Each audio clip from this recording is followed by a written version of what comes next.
오늘은 55번째 토라 공부를 하죠. 출애굽기 13장 1절에서 20절 말씀입니다. 우리의 구원을 기억한다는 것이라는 제목을 잠깐 짧게 나눠보죠. 메시아께서는 땅 위에서 행하신 마지막 6월절에서 지난 수천 년 동안 언급되지 않았던 내용을 하가다에 더하셨습니다. 예수님께서 이제 마지막 돌아가실 때 가시기 전날 밤에 6월절 행사 세데르를 제자들과 함께 행하셨죠. 그때 수천 년 동안 모세 때 이후로 흘러오던 그 전통에서 더하여서 하신 의식 행동이가 있으셨죠. 사실은 그것은 예수님의 6월절 세데르 해석이라고 할 수 있는데 그것이 하나가 떡을 뜯으면서 이거 내 몸이다. 너희를 위한 내 몸이다. 또 잔을 따르면서 이것은 너희를 위하여 흘리는 내 피다. 이라는 순서를 첨가하시게 되죠. 맞자는 그의 육체를 나타내고 세 번째 잔, 구속의 잔은 그의 피를 나타내는 것이라고 말씀하시므로 이스라엘의 역사적 출애굽 사건에 나타나는 구속의 이야기는 궁극적으로는 당신의 구속의 사역, 즉 그의 죽으심과 부활하심으로 아버지께로 나오는 모든 사람들을 구원하시는 구속 사역을 나타내는 것이라고 해석하셨다. 예수님께서는 6월절 만찬 중에 지카론, 기념하라라는 것을 엄하게 말씀하시면서 그의 제자들이 패사기의 주의 절기를 기념할 때마다 당신의 구속의 사역을 기억하라고 명령하셨습니다.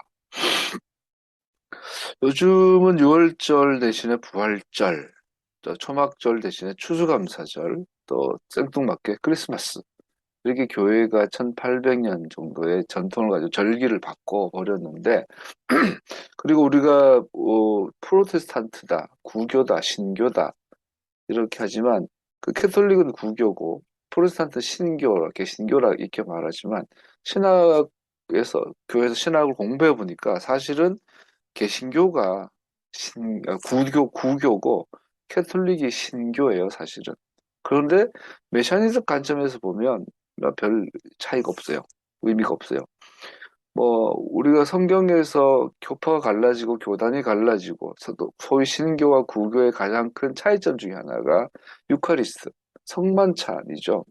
성만찬일 때 종교개혁 시대에도 위대한 종교 개혁가들 사이에서도 파가 나뉘어요. 루터파, 켈빈파, 뭐 찌붕글리, 부처 뭐 이렇게 나눠요. 가장 크게는 우리가 속해 있었던 장로교 통합 측, 장로교 같은 경우는 상징설이죠. 기념설이죠. 그래서 성만찬에 먹는 포도주는 예수님의 보혈을 상징하고 뭐 한국에서는 카스테라 먹고 캐톨릭에서는 요만한 손가락만한 전병 비슷한 거 먹고 동전만한 거 먹으면서 예수님의 몸을 상징한다고 하죠. 가장 큰 차이점, 대척점에 있는 것은 캐톨릭, 소위 구교라고 하죠. 사실은 신교인.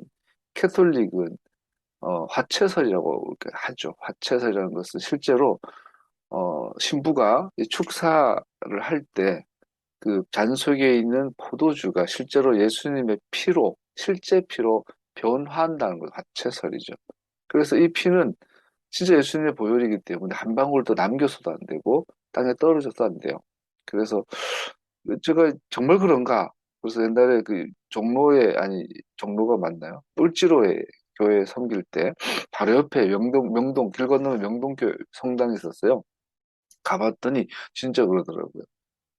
명동 성당 저녁 미사였는데 그날 이제 일요일날 저녁 예배 마치고 바로 앞에 성당이 있으니까 뭔가 그 명동에 한번 나가고 싶어 혼자 나갔다가 성당에 보길래 신학교 다닐 때 이제 다른 교단 배울 때 한번 명동 다른 그 성당의 신대원생들이랑 가서 신부님하고 대화되고 그런 기억은 있는데 정식으로 미사를 참여해 본 적은 없었거든요. 그래서 한번 가보자. 그리고 미사를 어떻게 하냐. 바로 옆에 이제 길 건너 교회가 있고 성당이니까. 그 성당을 들어갔는데 마침 그 성체 그 하는 시간이었어요. 그래서 사람들이 일렬로 쫙 서 있고 이걸 받는 떡에다가 주님의 몸입니다. 이렇게 입에 넣어주더라고요. 나는 받지는 않았어요. 그냥 구경했죠. 그리고 앞에 신부님은 흰 옷 입은 가운 입은 신부님은 이만한 잔에다가 이 포도주를 따를 때 마이크를 내가 소리 똘똘똘 소리가 나게 따르고 그걸 혼자 주님의 피입니다. 나 줄 줄 알았더니 자기 지 혼자 다 마시더라고요. 마시고 나서는 하얀 수건 같은 거 닦더라고요. 꼭 저리 가면 스님들이 밥 먹고 나면 다 닦는 것처럼. 야, 참 신기하다. 왜냐면 개신교는 조그만한 잔에다가 다 나눠주잖아요. 나눠주고 떡도 나눠주고 지 혼자 먹냐 이랬는데 왜 그렇게 하냐면 신부님들은 화채설이기 때문에 실제 예수님 피해요. 그러다 보니까 한 방울 남겨도 안 되고 또 성도들한테 나눠주다 보면 떨어뜨리기도 하고 흘리기도 하고 묻기도 하고 또 막 준비 안 된 사람이 막 먹기도 하고 이러니까 방지하기 위해서 그냥 기념사 니들은 내가 포도주를 따를 때 떨어지는 걸 보고 쫄쫄쫄쫄 소리를 들으면 먹는 거와 마찬가지야. 대신에 내가 혼자 먹을게. 그래서 신부님 혼자 그 큰 잔에 거 다 먹더라고. 심지어 이런 일화도 있대요. 중세시대에는 그 피가 너무나 소중하기 때문에 그 포도주 잔이, 포도주가, 성만찬의 포도주가, 그래서 땅에 쏟아 떨어지면 신부들이 무릎을 꿇고 바닥에 혀를 대고 다 핥아 먹었대요. 걸레로 닦을 수 없으니까. 그런 식으로 화채설, 아주 사람을 잡죠. 그래서 화채설이냐, 상징설이냐. 그 중간에 타협자가 공제설이라는 게 있죠. 성공회나 이쪽 친구들이 하죠. 그래서 그 기도하는 순간에 실제로 하나님의 임하시지만 뭐 화체된 건 아니다. 뭐 중간 정도의 루터란도 아마 그쪽인가 싶기도. 성공회가 그쪽이고 루터란이야 그럴 거예요. 루터 쪽이 공제살. 저는 신학교에서 또 신대원에서 그런 성만찬 논쟁을 볼 때마다 속으로 좀 뭔가 웃겼어요. 이거 말장난이다. 하체설은 말도 안 되고 공제설 저것들은 아주 그냥 그렇고 상징설이 가장 유력한데 그거 가지고 싸운다는 자체가 나중에 서로 죽이고 막 이래요. 웃긴다. 별거 참 쓸데없다. 시간 낭비한다. 그죠? 아, 근데 보니까 결국은 물론 이제 상징설이 좀 더 가깝긴 해요, 보니까. 그런데 토라 회복 메시아니적 관점을 갖고 나서 보니까 너무나 공허한 거죠. 쓸데없는 논쟁을 수천 년 동안 해왔구나. 그리고 쓸데없이 너무나 많은 사람들 정지하고 심지어 죽이기까지 했구나. 그러면 이제 성만찬이 뭐라고. 그 성만찬 자체가 성경에 없는데 주의 만찬. 지들끼리 모여서 먹은 거지. 실제로 예수님께서 하신 것은 세데르죠, 세데르. 제자들과 3년 동안 매일 먹었으니까 수많은 주의 만찬이 있었죠. 수많은 주의 만찬 중에 특별히 이것을 행하여 나를 기념하라. 고 명하신 것은 정확하게 6월절 세데르고 그 6월절 세데르를 당신이 이 땅에 오시고 죽으시고 장사되시고 무덤에 묻히시고 부활하시고 승천하시고 살아계셔서 중보하시고 다시 오시고 하신 이 구속의 어, 전 과정 이것을로 전통적인 6월절 세대를 해석하고 있는 거죠. 사실은 해석이라기보다 바르게 완전하게 풀어주신 것이죠. 그것이 이것은 너희를 위하여 흘리는 내 피다. 이것은 너희를 위하여 주는 내 몸이다. 먹어라, 마셔라. 그러면서 어, 진짜 예수님 강조하시는 건 뭐냐면 이것을 행하여 나를 기억해라. 그죠? 6월절 세데르를 행해라. 그리고 6월절 세데르를 가지고 엉뚱한 것이 아니라 예수님의 자신, 예수님의 행하신 모든 것들을 기억해라라는 거죠. 그래서 오늘 13장 3절 이하에 오늘 파라샤 본문은 기억하라라는 것이 가장 중요한 아, 말씀이시라고 할 수 있죠. 기억하라. 그래서 교회가 2000년 동안, 1800년 동안 수없이 주님의 피를 기억하는 성만찬을 했지만 정작 예수님께서 기억하려고 하는 그 본질, 핵심, 궁극적인 그 진리를 너무나 소홀히 대하지 않았나. 우리는 다시 반성하게 되고 다시 돌아가고 회복해야 되겠죠. 왜 우리는 그렇게 잊어버리는 경향이 얼마나 잘 잊어버리길래 잊어버린다기보다 왜곡돼 잊어버리죠. 이게 경향이 있는가? 이스라엘이 그 역사 중에서 가장 중차대한 사건을 잊어버리는 것이 과연 가능한가? 우리나라는 대한민국이 존재하는 날 임진왜란을 잊을 순 없죠. 병자호란을, 일제 강탕기를 어, 잊을 수가 없죠. 잊어서도 안 되고 잊는다면 역사를 어, 진행시켜갈 자격이 없는 민족이죠. 그래서 그것처럼 이스라엘에게 있어서 출애굽 사건은 잊고 싶어도 잊을 수 없는 사건인데 왜 그렇게 기억하려고 하시나? 이것을 기념하라는 명령과 상관없이 애굽으로부터 다 함께 나온 것을 잊어버리는 것이 과연 가능한가? 실제로 잊을 수 없는 사건인데 가만 놔둬도 잊지 않을 건데 왜 꼭 기억하라 기억하라 강조하시는가? 한면으로 아니요라고 대답할 수 있으며 또 한면으로는 예라고 대답할 수도 있습니다. 즉 잊어버릴 수도 있고 기억할 수도 있고 반대로 잊지 않고 기억하는데 진짜 중요한 잊지 말아야 할 것들은 또 잊어버릴 수도 있고 또 반대로 변명할 수 있죠. 뭐 그 세대의 형식은 대충 하지만 교훈을 제대로 메시지를 제대로 지키면 되지 않아? 이렇게 변명할 수도 있다는 거죠. 나는 이 사건을 잊어버릴 수 있다고 생각하지 않습니다. 물리적으로 사실 우리는 새싹의 절기를 모든 세대로 하가다를 가지고 그 자체를 목적으로 기념합니다. 어쩌면 우리는 그 사건을 기억할지 모르지만 그것의 진정한 중요함은 잊어버리는지도 모릅니다. 이것이 오늘 하고 싶은 말씀이죠. 파라샤의 교훈이지요. 우리가 그 사건 자체를 잊어버리진 않고 기억하는 것이 있고, 동시에 그 사건 자체를 기억하면서 그 사건을 통해서 하나님께서 주시는 진정한 진리, 진정한 중요한 교훈, 생명, 그것을 같이 기억하게 되는 것이 완전한 거죠. 많은 경우는 어, 그 사건 자체는 기억하지만 그 사건이 준 중요한 의미는 잊어버리는 경우도 많이 있죠. 우리 뇌의 기능 자체가 또 그런 거예요. 우리의 신성한 역사를 기억하는 것에 우리 자신이 의롭다고 우리는 생각하고 있습니다. 뇌과학자들의 강의를 들어보면 우리의 뇌는 믿을 수 없는 존재죠. 우리가 경험했던, 직접 보고, 직접 들었고, 직접 맛봤고 했지만, 시간이 지나고 나면 똑같은 시간에 똑같은 사건이 일어났는데, 10사람이 3개월이 지나고 6개월, 1년, 3년, 10년이 지나면 다 다르게 기억하고 있어요. 우리의 뇌는 나에게 유리하게, 나에게 유익하게. 그래서 우리의 뇌는 어떤 교수님이 그런 표현을 했죠. 우리의 뇌는 미래에 중독되었다.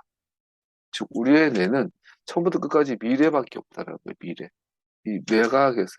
그래서 지금 무슨 말이냐면, 우리 뇌 속에 있는 모든 기억, 과거에 대한 모든 기억은 사실은 기억이 아니고, 미래를 위해 쓰여지는 어떤 도구, 그런 소스로만 저장하고 있는 우리가 성경에 컴퓨터에 있는 데이터를 저장해 놨다 필요하면 꺼내 쓰는 것처럼 우리는 그걸 기억이라고 생각하지만 뇌는 그렇게 생각하지 않고 우리 속의 과거에 대한 기억들은 그냥 내가 미래를 위해서 필요한 자료들로 데이터로만 뽑아 쓰기 위해서 그걸 저장해 놓은 거라는 거죠. 그래서 우리 뇌는 근본적으로 나에게 유리한 대로 필요한 대로 그런 것만 저장해 놓는다는 거예요. 이렇게.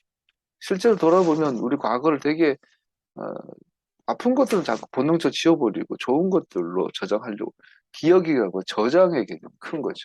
그런데 오늘 본문은 우리에게 말하고 있는 거예요. 저장도 해라. 정확하게. 그런데 기억해야 한다. 기억한다는 건 저장하는 거 그 이상의 의미가 있죠. 그러나 동시에 그것을 기억하는 그 행위에 우리 자신의 자부심을 쌓아 올리고 있는지도 모릅니다. 금방 말씀드린 우리는 본능적으로 내 자체가 어떤 과거의 행위를 내가 원하는 어떤 모양과 색깔로 덧붙여가면서 저장해 놓는다는 거예요. 결국 우리는 결과적으로 왜 우리가 기억해야 하는지를 잊어버린 것인지도 모릅니다. 성경에서 이렇게 해서 기억해라. 그렇게 강조하는 이유는 우리는 본능적으로 우리의 뇌 자체가, 우리의 몸 자체가 과거를 왜곡되이 저장해 놓는다.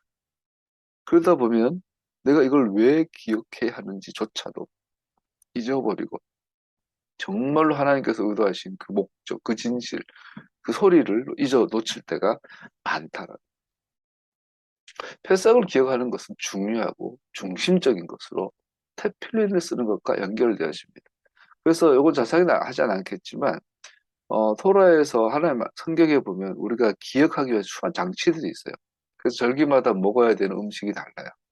맡는 냄새가 달라요.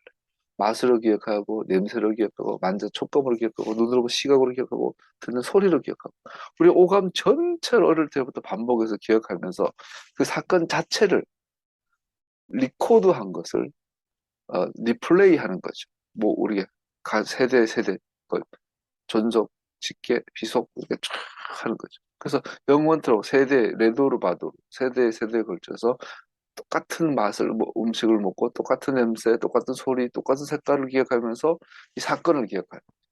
그 중에 하나가 테필린, 이마에 또 가슴 여기 손목에 메어서 가슴 그리고 옷 자체에다 찌찌들을 달고. 그래서 성경에서 말하는 우리의 모든 저장 장치를 다 활용해가지고 우리 오감과 육감과 다 활용해가지고 정말로 중요한 것을 기억해라.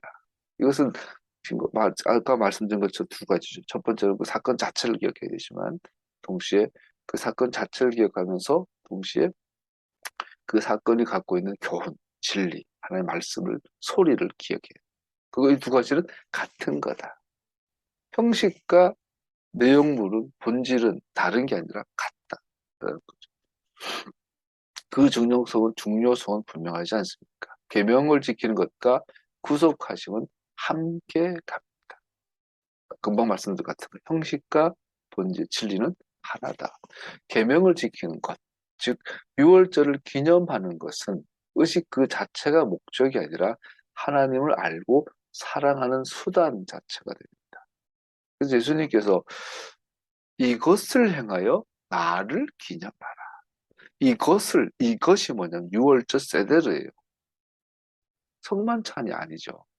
유카리스트가 어, 주의 애찬 뭐 이런 것도 아니에요. 그래서 오늘날 우리가 예수님을 믿을 때 믿으라는 대로 믿어야 돼요. 우리가 출애굽기 아까도 공부했지만 출애굽기의 가장 큰 주제는 하나님의 자기 계시. 나는 나다. 나는 내가 나인 것을 믿기를 원해. 믿으라고 한 것. 나는 나다. 주님, 내게 주님의 계획을 보여주셔서 나로 주님을 더 알게 해주세요. 그리고 더 나아가서 내가 주님 얼굴을 보고 싶어요. 내가 주님을 더 알기 원해. 그렇게 그런 일들이 계속 반복해지는데 성경에서 가장 중요한 것은 하나님의 자기 계시. 즉 하나님께서는 당신을 나에게 알리고 싶은 대로 알리시는 것. 즉 하나님께서는 우리가 당신이 알기 원하는 것을 원하는 대로 주님을 알기를 원하시.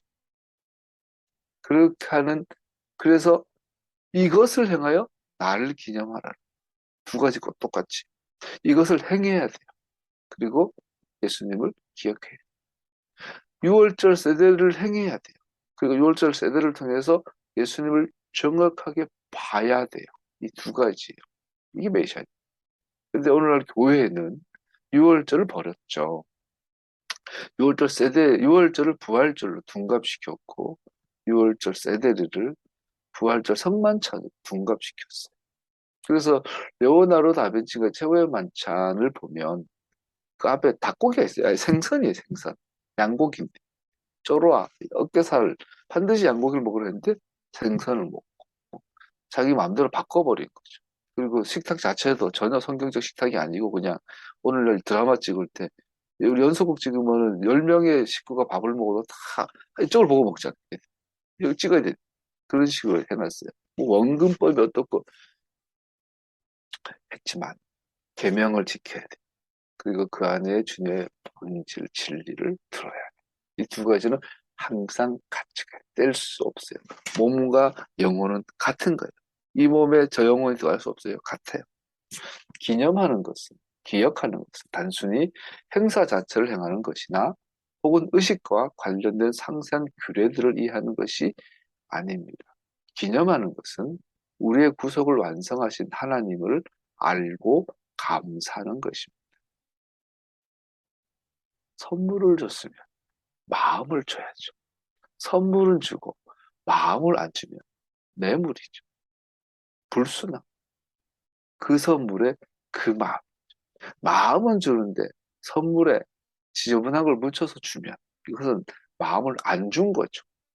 그래서 선물과 마음은 하나가 되는 이게 흠 없는 상태라면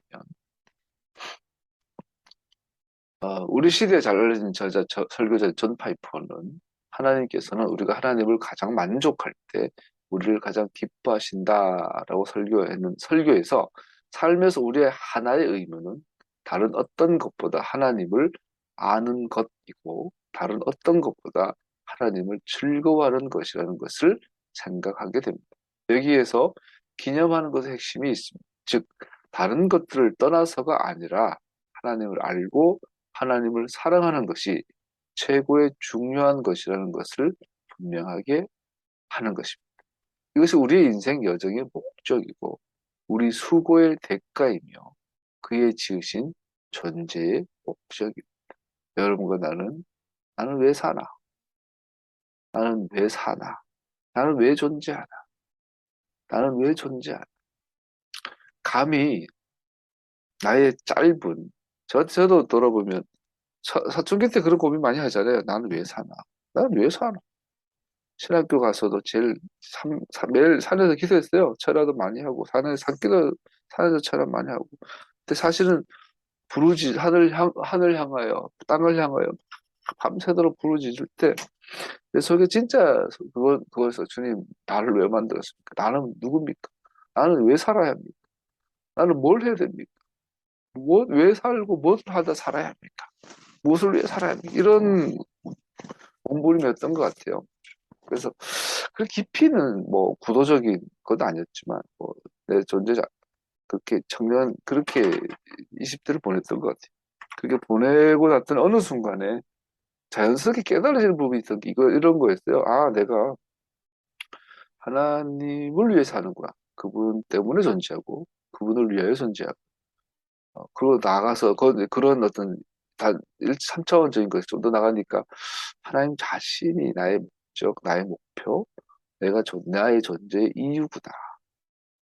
그러니까 자연스럽게 돈 버는, 사람을 만나는, 뭐, 옷을 입는 거의 모든 것이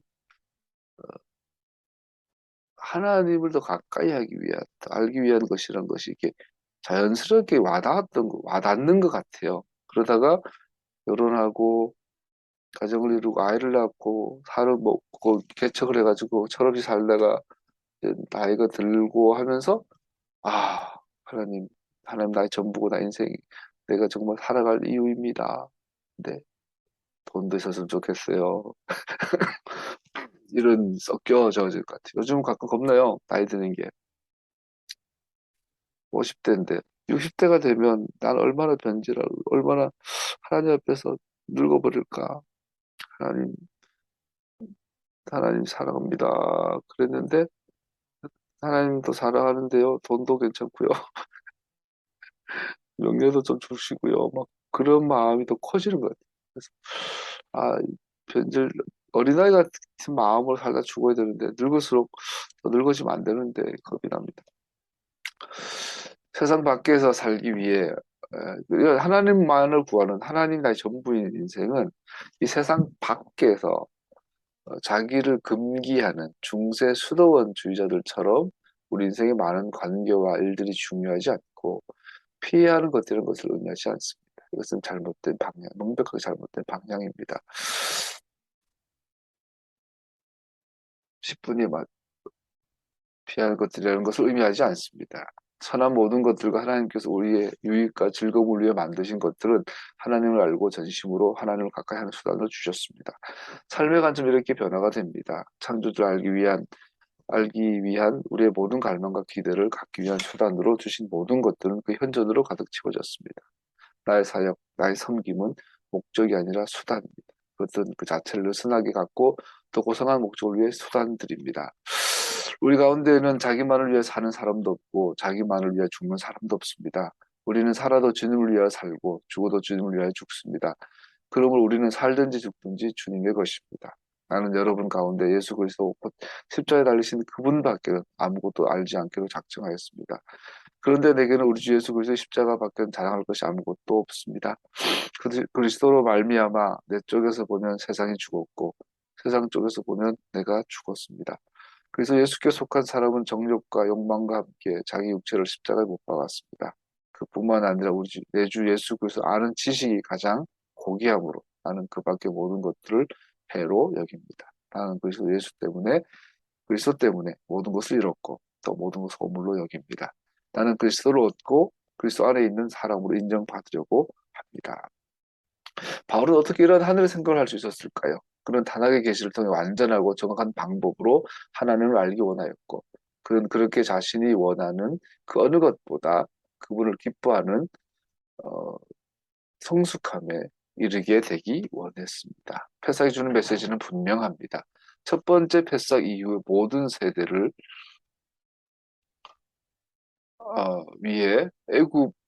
위에 애굽의 모든 첫 소산들은 주님께 집중되어 있습니다. 왜? 그것은 우리의 구속은 하나님의 맏아들의 희생을 요구한다는 사실을 끊임없이 기억하게 하기 때문입니다. 이 사실 절대로 잊지 말아야 합니다. 첫 소산의 죽음, 그리고 이스라엘의 맏아들을 위한 패싹양의 대속의 희생은 자신의 백성을 위해 죽임당하신 메시아에 대한 분명하고 정확한 그림자입니다. 이스라엘의 장자들은 대속양으로 구원받았지만 하나님의 아들은 대속받지 못하였고 우리의 죄를 그 몸에 지시고 징계를 받으셨습니다. 그런데 심지어 예수님께서 죽으시고 장사되시고 부활하신 고귀한 역사조차도 목적을 위한 수단이지 그 자체가 목적이 아닙니다. 십자가는 수단입니다. 그는 우리가 하나님을 다른 무엇보다 더 알기를 원하여 죽임당하셨습니다. 그는 우리가 그 무엇보다 하나님을 더 즐거워하기 위해 죽임당하셨습니다. 그러므로 우리가 예수와의 죽으심과 부활하심 그 자체를 목적으로 기념한다면 우리는 그가 당하신 잔혹하고 끔찍한 징계를 받으신 바로 그 목적을 부인하게 되는 것입니다. 더욱이 우리가 우리의 사역, 즉 규례들을 그 목적으로 지키려고 한다면 하나님 자신을 기뻐하기보다 이러한 것들을 더욱 기뻐한다면 그러면 이러한 것들을 가장 소중히 여기는 것이고 하나님은 그 뒷전이 되게 하는 것입니다. 그렇게 우리는 가장 미묘한 형태의 우상 숭배에 빠지게 되는 것입니다. 이것과 기억하는 것은 같아져야 됩니다. 알프레드 스미스의 찬양의 첫 구절이 있답니다. 나의 목적은 하나님 자신입니다. 나의 목적은 하나님 자신입니다. 기쁨도 아니고 보상도 심지어 축복도 아닌 바로 하나님 자신입니다. 나를 그곳에 데려가시는 것은 나의 능력이 아닌 그의 능력입니다. 오 주님, 어떤 길이든 어떤 삶이든 당신이 목적입니다. 삶의 모든 사건들, 규례들 지키는 모든 것들, 모든 샤밧과 절기들, 탈릿, 테필린을 두르는 것, 모든 바라까, 기도들, 이러한 모든 것들은 하나님을 아는 최종적인 목적으로 나를 인도해 줍니다. 그리고 내가 아는 것보다 더욱 그를 기뻐하며 그 어느 것보다 더욱 그를 즐거워하게 합니다. 여기에 참된 평안이 있습니다.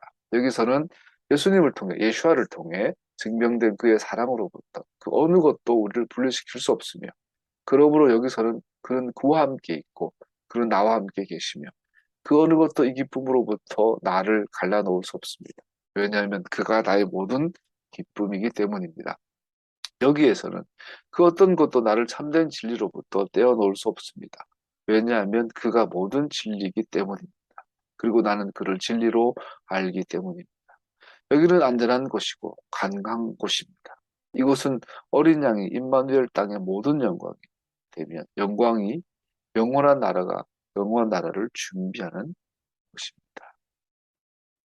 우리는 이것을 하나님께서 우리 각자에게 주신 날들 동안에 반드시 마음에 새겨야 합니다. 살아있는 우리의 과업, 제일 생명과 같은 목적입니다. 우리의 목적은 다른 사람들의 말이나 경험들을 통하여서가 아니라 성령께서 우리 영혼에 생기를 부어주시는 성경의 말씀들을 통하여 끊임없이 그를 아는 것이어야 하고 우리의 매일 일상의 삶의 경험들을 통해 하나님과 개인적인 동행함을 통해 끊임없이 그를 아는 것이어야 합니다.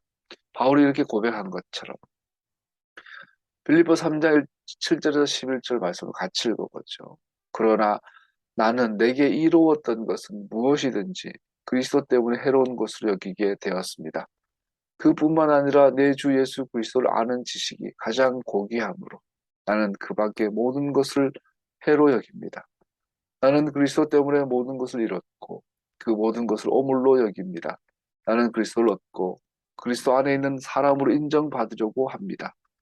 나는 율법에서 생기는 나 스스로의 의가 아니라 그리스도를 믿는 믿음으로 말미암아 오는 의, 곧 믿음에 근거하여 하나님에게서 오는 의를 얻으려고 합니다. 내가 바라는 것은 그리스도를 알고 그분의 부활의 능력을 깨닫고 그분의 고난에 동참하여 그분의 죽으심을 본받는 것입니다. 그래야 나는 어떻게 해서든지 죽은 사람들 가운데서 살아나는 부활에 이르고 싶습니다. 아멘. 하나님 아버지, 부활에 이르기를 원합니다. 모세가 주님 우리에게 나에게 주님의 계획을 보여주십시오. 주님의 길을 보여주십시오. 그리하여 내가 주님을 더 알기를 원합니다. 구한 것처럼. 그러한 모세에게 주님께서 네가 내 얼굴을 보리라. 그때 주님께서 모세가 주님께 다시 얼굴을 보여주세요. 주님께서 네가 내 얼굴을 보리라 하셨던 주님. 모세는 주님을 알고 알았더니 더 알기를 원했습니다. 그래서 그는 부활에 이르기를 원했습니다. 주님, 우리도 모세처럼 부활에 이르기까지 주님 더 가까이 주님을 내 인생의 유일한 목적으로 삼은 주님은 더 알기를 더 가까이 가기를 주님을 더 사랑하기를 주님을 더 뜨겁게 사랑하기를 구하고 구하여 샬롬에 이르기를 부활에 이르는 삶이 되기를 인도하여 주옵소서. 우리에게 그런 은혜와 믿음을 더하여 주옵소서. 예수님의 이름으로 기도합니다.